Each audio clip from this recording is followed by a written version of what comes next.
Hello, c'est Nivor. Alors aujourd'hui, on vous présente l'unboxing du Walkman Hi-Res Audio NW-A35HN ou globalement Walkman série A30.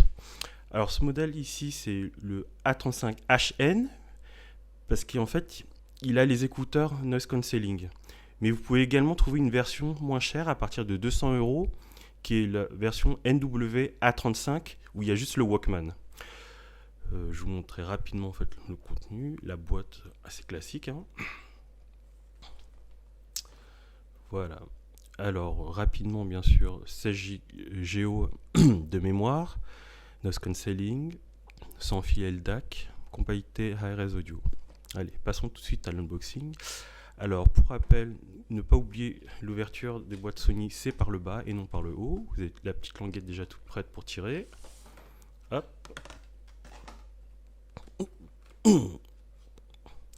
On arrive avec les fameux écouteurs Hi-Res compatibles noise cancelling. Sont les mêmes en fait que la série A20 et les mêmes que pour les Xperia. Vous avez en dessous le Walkman.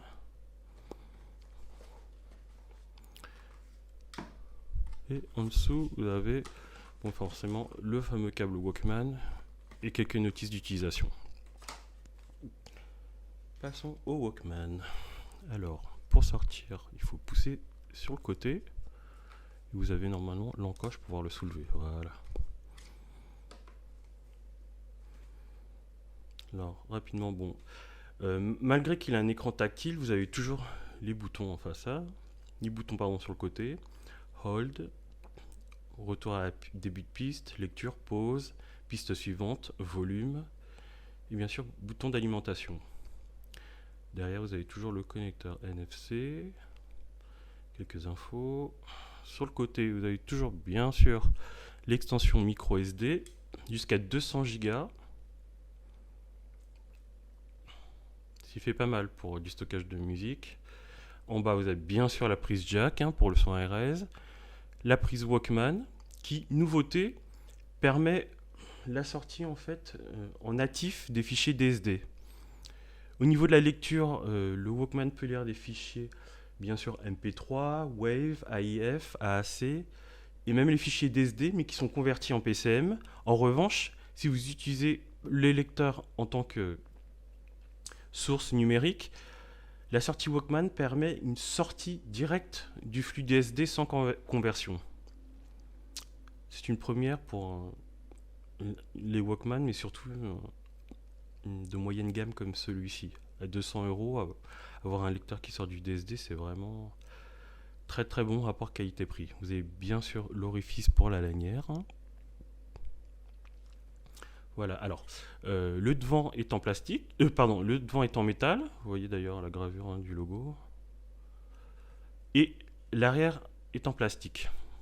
On va l'allumer pour voir rapidement.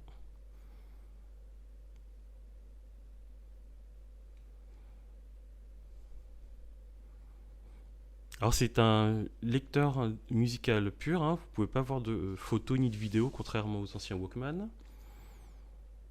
Vous avez le fameux nouveau OS qui est repris de la Signature Series.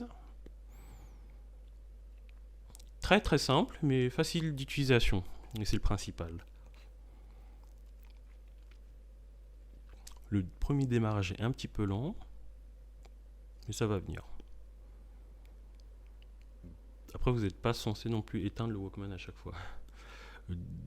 D'autant que l'autonomie en lecture de fichiers ARS va de 20 heures jusqu'à 30 heures avec une seule recharge.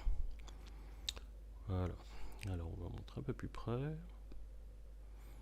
voyez le nouveau classement, fichier ARS, etc. Par album, artiste.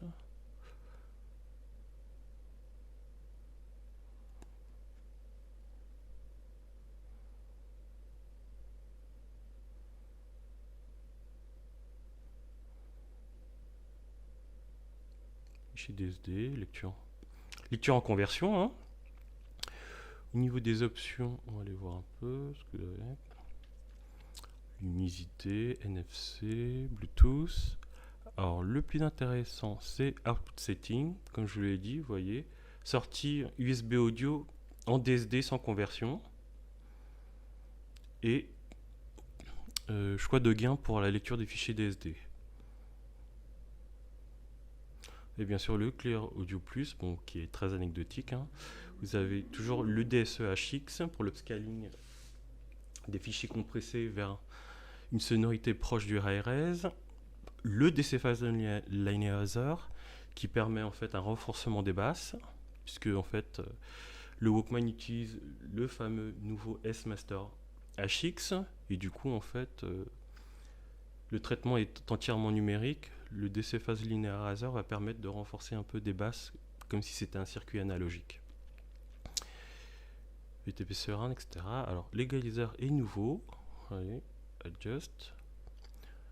Ouais, vous êtes toujours 1, 2, 3, 4, 5, 6 points d'ancrage. Et par contre, c'est un petit peu plus précis au niveau des réglages. Vous avez un peu plus de notes. Voilà.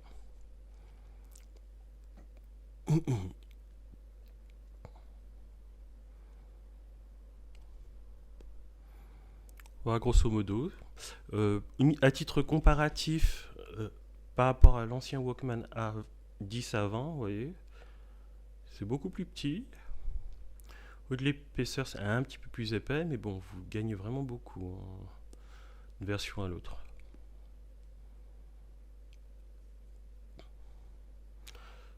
L'inconvénient, c'est vrai que du Walkman A20 et A10, c'était vraiment quand vous avez beaucoup de fichiers circuler en fait avec la croix directionnelle était un petit peu fastidieuse, tandis que là avec l'écran tactile c'est beaucoup plus simple. Mais c'est assez rapide hein, quand même.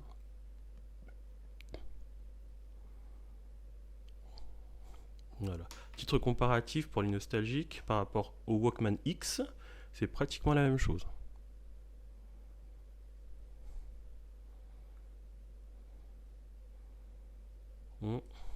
C'est à peu près le même format.